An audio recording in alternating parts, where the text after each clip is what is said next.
ભરૂચના આમોદ શહેરમાં વિકાસના નામે કરોડો રૂપિયાનું કામ હાથ ધરવામાં આવ્યું હતું, પરંતુ હવે એ જ કામમાં પણ ભ્રષ્ટાચારના ગંભીર સવાલો ઉઠ્યા છે.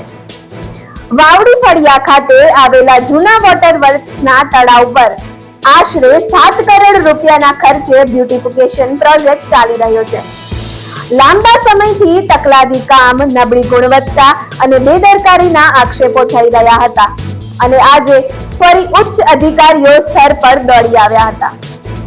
સુરત અર્બન ડેવલપમેન્ટ ઓથોરિટી સાથે જોડાયેલી ટીમ અને ડેપ્યુટી કલેક્ટર ગામિત સાહેબે સમગ્ર કામગીરીનું ઝીણવટપૂર્વક નિરીક્ષણ કર્યું.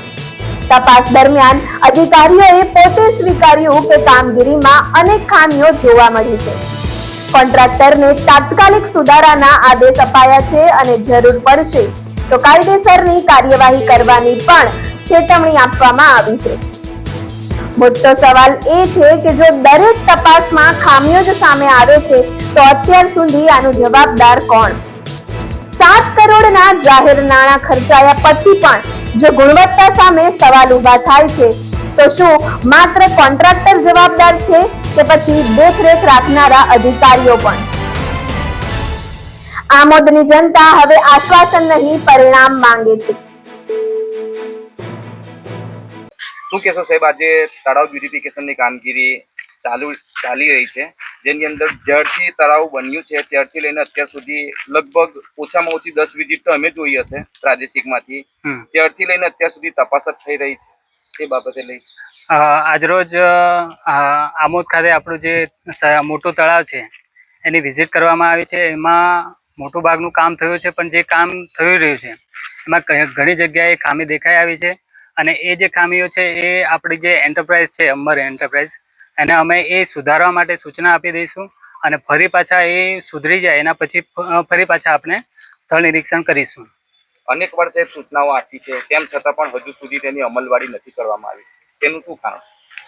અત્યારે જે રીતનું કામગીરી ચાલુ રહી છે અહીંયા, કે જે ફિનિશિંગ વર્ક છે એ પૂર્ણ થઈ જાય અને એના પછી જે કંઈ પણ સુધારા વધારા હોય એ પણ થઈ જાય, એનું એન્શ્યોરિટી આપણે કરીશું અને એજન્સી પાસે આપણે કામ કરવાની પૂરેપૂરી કોશિશ કરીશું. વિપક્ષ અને કોંગ્રેસે અનેક વાર સવાલો ઉભા કર્યા હતા સાહેબ કે તળાવ બ્યુટિફિકેશનમાં શરૂઆતથી જ મોટા પાયે ભ્રષ્ટાચાર થયો છે, તો અત્યાર સુધી તેમનું મોટા ભાગનું બિલનું ચૂકવણું પણ કરી દેવામાં આવ્યું છે સાહેબ. શું કહેશો આ બાબત? અત્યાર સુધી જેટલું પણ કામ થયું છે અને એજન્સીને જે કંઈ પણ પ્રમાણે ચૂકવણું કરવામાં આવ્યું છે એમના જે પ્રોગ્રેસ રિપોર્ટ છે એના આધારે જ કરવામાં આવ્યું છે, બાકીનું ચૂકવણું નથી કરવામાં આવ્યું.